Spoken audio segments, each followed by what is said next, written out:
ಕಳ್ತಿಡುವೆ. ಸರಿ. Assalamualaikum sahabat cerita puisi dimanapun berada. Mimin akan ulas film Viswaropam kedua. Film ini lanjutan bagian pertama. Para pemeran utamanya masih tetap sama.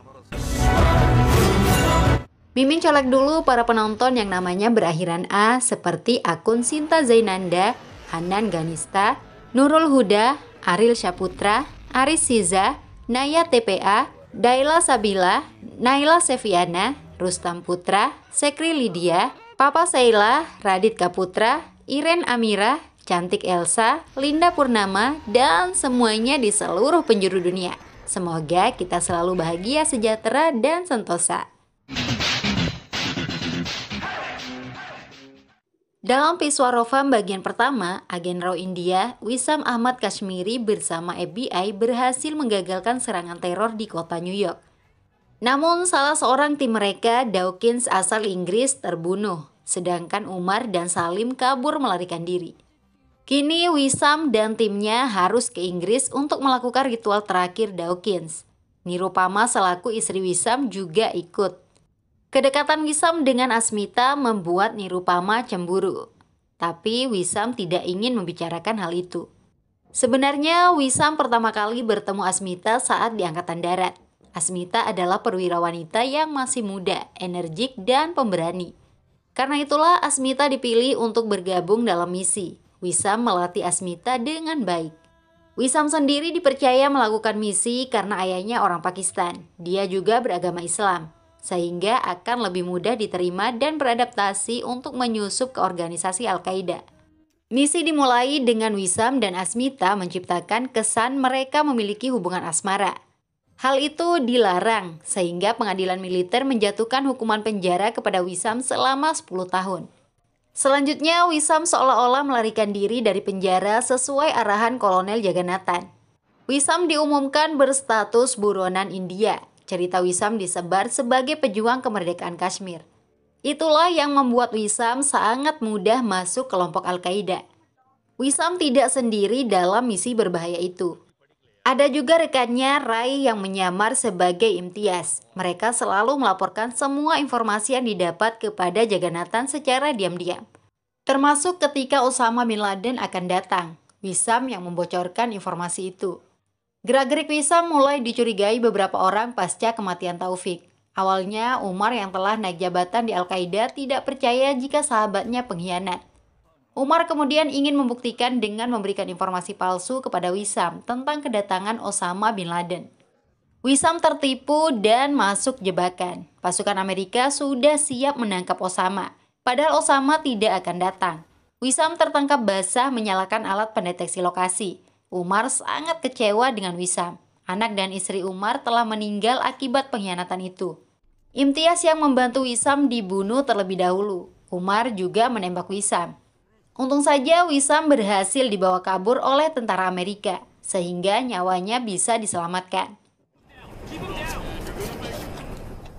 Kembali ke masa saat ini, Wissam dan timnya sudah tiba di Inggris. Mereka disambut oleh Goswami, seorang agen India yang diperintahkan atasannya Eswar. Sosok Eswar sendiri pejabat kedutaan yang sulit dipercaya. Wissam maupun Kolonel Jagannathan menyadari hal itu. Dalam perjalanan, sesuatu yang tidak terduga terjadi. Mobil mereka diserang teroris dengan senjata sehingga mengalami kecelakaan fatal. Wissam berusaha menghalau serangan lanjutan. Penyerang itu berhasil ditembak mati. Rekan Wissam, Goswami yang menjemput mereka meninggal karena luka akibat kecelakaan. Niat awal mengantar jenazah Dawkins justru menambah jumlah jenazah. Mereka akhirnya lebih memilih langsung istirahat di hotel. Eswar tidak menyangka akan ada serangan, tapi seharusnya Wissam tidak membunuh penyerang agar bisa mendapatkan informasi. Eswar juga tidak suka ada orang luar seperti istri Wissam di sekitar mereka. Nirupama jadi minder karena disindir. Wissam mempertahankan istrinya yang ingin keluar menjauh. Wissam tidak suka dengan sikap Eswar, apalagi agamanya dibawa-bawa dalam misi. Wisam tidak pernah malu mengakui agamanya Islam. Dia Muslim yang bangga dengan agamanya. Wisam juga siap mengorbankan nyawa demi India. Anda bukan bos saya. Tanyakan kepada atasan Anda siapa saya. Biar Anda tahu betapa berharganya tentara seperti saya. Ujar Wisam membuat Eswar malu. Setelah Eswar pergi, Wisam dan Asmita mensterilkan ruangan. Mereka menemukan perangkat penyadap yang sudah dipasang Eswar. Nirupama hanya bisa bengong, tidak mengerti apa-apa. Wisam kembali mempermalukan Eswar yang diyakini sedang menguping. Orang yang biasa menyadap, kok mau disadap? Nirupama jadi semakin bangga dengan suaminya. Setelah 3 tahun menikah, baru belakangan ini dia merasakan getaran cinta. Sayangnya, Nirupama tidak memiliki kesempatan untuk meluapkan cinta, karena Wisam harus keluar bertemu salah seorang agen ISI Pakistan. Shut up. Give me 10 minutes, okay? Agen ISI itu bernama Munnafar. Informasi yang dibawa Munnafar, kelompok teroris pimpinan Umar juga sedang merencanakan serangan di Inggris. Munnafar akan menunjukkan lokasi gudang yang diduga tempat penyimpanan bom. Syaratnya, identitas Munnafar dirahasiakan. Besoknya, Wisam bersama Nirupama dan Asmita pergi ke lokasi diantar oleh Munnafar. Wisam diturunkan tidak jauh dari gudang, karena Munnafar mengaku takut terlalu dekat. Sikap Munnafar membuat Wisam curiga. Wisam meminta Nirupama dan Asmita tetap di mobil saja agar aman.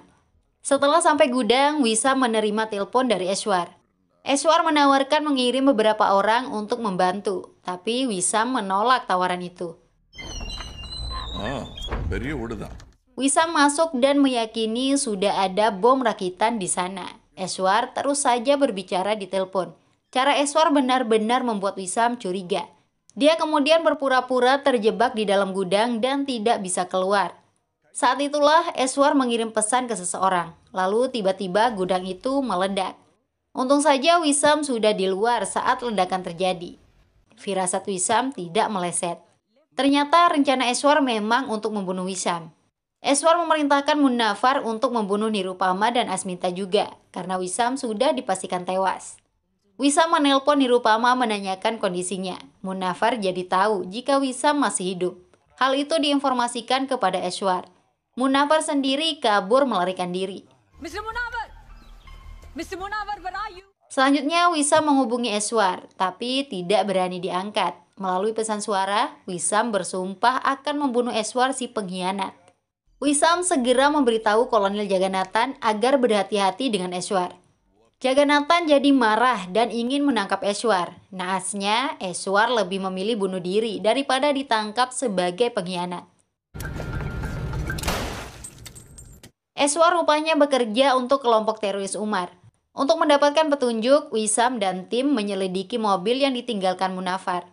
Mereka dibantu oleh petugas tempat, Jem.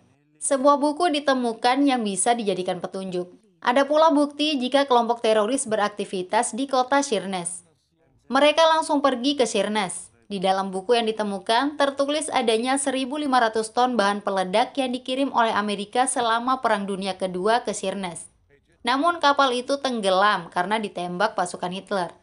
Pemerintah Inggris sengaja membiarkan bahan peledak itu tetap di bawah laut selama 67 tahun terakhir agar lebih aman. Tapi pemikiran seperti itu bisa berbahaya. Hal yang dikhawatirkan Wisam, Umar telah berencana meledakkan bom pada saat air laut pasang. Jika itu terjadi, bisa menciptakan tsunami yang dapat menenggelamkan kota London. Lebih parah lagi, apabila bom ditambahkan selsium, efeknya jauh lebih dahsyat. Terbukti dengan adanya kantor cabang Depak di Inggris. Kondisi air laut akan segera pasang. Tidak mungkin menunggu petugas khusus untuk menyelam ke dalam laut. Untungnya ada Nirupama yang memiliki sertifikat penyelaman untuk melakukan pemeriksaan. Nirupama dan beberapa orang lainnya menemukan jejak kapal dan bom yang sangat banyak. Ternyata dugaan mereka benar. Sudah ada rakitan yang bisa meledakkan bom dari jarak jauh alias menggunakan remote. Tim jadi tegang, apalagi ketika Wisam buang air kecil. Dia menemukan James sudah dibunuh orang. Wisam melihat pelakunya membawa alat untuk meledakkan bom di bawah laut. Orang itu cukup tangguh. Wisam kesulitan mengalahkannya. Setelah berjuang keras, barulah Wisam berhasil membunuhnya. dan ledakan yang dirancang teroris berhasil digagalkan. Wisam menang lagi melawan Umar. Setelah kegagalan di Inggris, Umar dan Sabil pergi ke berbagai tempat, lalu terbang ke India. Kolonel Jagannathan mengajak timnya ke India juga, karena meyakini Umar ada di India. Mereka menginap di hotel untuk beristirahat. Nirupama kesal melihat Asmita yang tidur di ranjang bersama Wisam. Seharusnya dia yang ada di sana. Nirupama keluar minum kopi untuk menenangkan diri. Di sana secara tidak sengaja Nirupama mendengar obrolan Kolonel Jagannathan dengan atasannya Sesadri. Mereka sedang membicarakan Nirupama yang selalu ikut dalam tim. Sesadri meminta Jagannathan untuk menyingkirkan Nirupama. Karena Nirupama dijadikan istri Wisam hanya untuk misi di Amerika saja. Jagannathan menolak jika Nirupama harus dikeluarkan dari tim. India harus menghargai dan menghormati agen seperti Wisam. Nirupama sangat dicintai oleh Wisam. Jangan sampai Wisam dibuat kecewa. Mendengar obrolan itu, Nirupama jadi tidak kesal lagi dengan Wisam. Hatinya berbunga-bunga. Hubungan mereka semakin dekat layaknya suami istri. Wisam juga mengajak Nirupama bertemu ibunya alias mertua Nirupama di panti asuhan. Ya, ibu kandung Wisam tinggal di panti. Kondisinya cukup memprihatinkan. Dia sudah pikun. Nirupama disambut hangat oleh mertuanya. Tapi Wisam sendiri sudah tidak dikenali oleh ibunya. Wisam dibenci tapi juga disayangi ibunya karena menjadi tentara. Ibunya ingin Wisam menjadi penari. Sejak kecil Wisam diajari tari. Wisam sedih melihat ibunya yang sudah pikun. Ingin sekali rasanya dia memeluk sang ibu. Tapi itu tidak bisa dia lakukan. Wisam malah terpaksa berpura-pura sebagai orang lain. Selanjutnya, Nirupama bersama Asmita pergi ke mall. Tanpa diduga, Salim datang menculik mereka.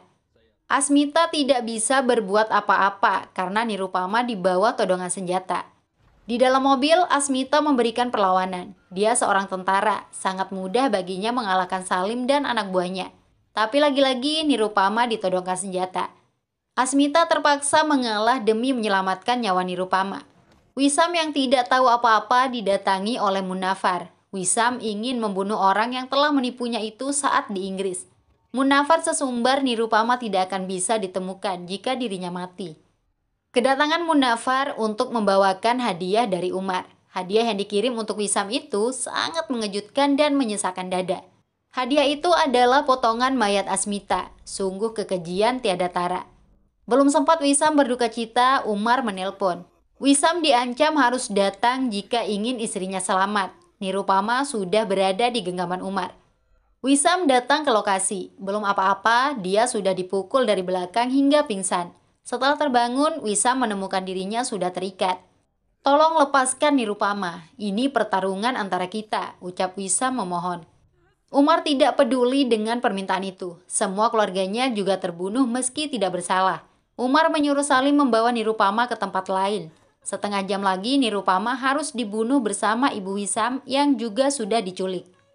Itu adalah pembalasan untuk Wisam karena menjadi penyebab keluarga Umar meninggal. Wisam akhirnya mengungkapkan jika istri, anak, dan keponakan Umar masih hidup. Wisam memang menyalahgunakan kepercayaan Umar. Tapi ketika Amerika bersama NATO menyerang, semua keluarganya dan warga sipil berusaha diselamatkan dengan naik pesawat. Saat itu Umar sedang terluka sehingga tidak mengetahui apa yang terjadi. Atasan Umar, Nasir, yang justru membunuh anak-anak daripada dibawa tentara Amerika. Nasir bahkan ingin menembakkan rudal ke arah pesawat yang membawa keluarga Umar. Wisam yang menggagalkannya dan membunuh Nasir.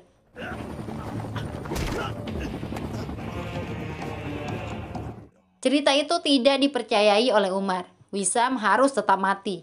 Bom waktu diletakkan di lehernya. Dalam hitungan 40 detik, bom itu akan meledak. Umar kemudian pergi untuk menemui Nirupama.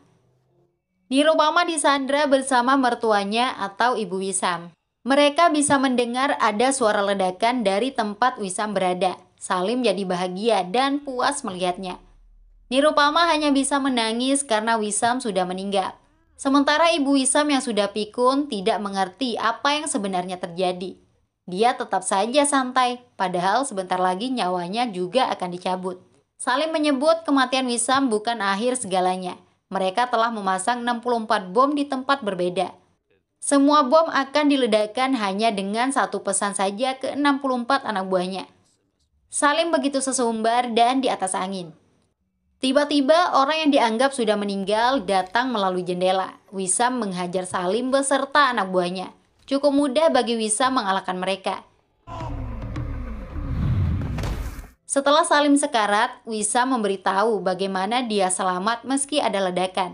Ternyata Wisam berhasil melepas ikatannya ketika Umar akan pergi. Wasim juga menghajar Umar dan anteknya.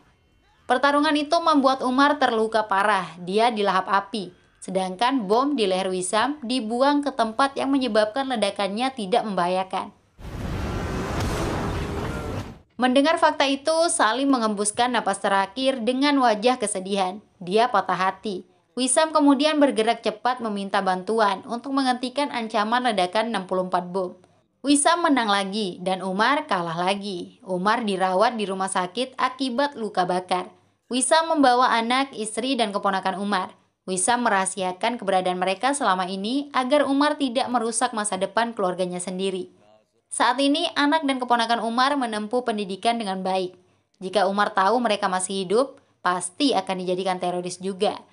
Umar kemudian meninggal dengan lebih tenang. Film selesai. Bye-bye.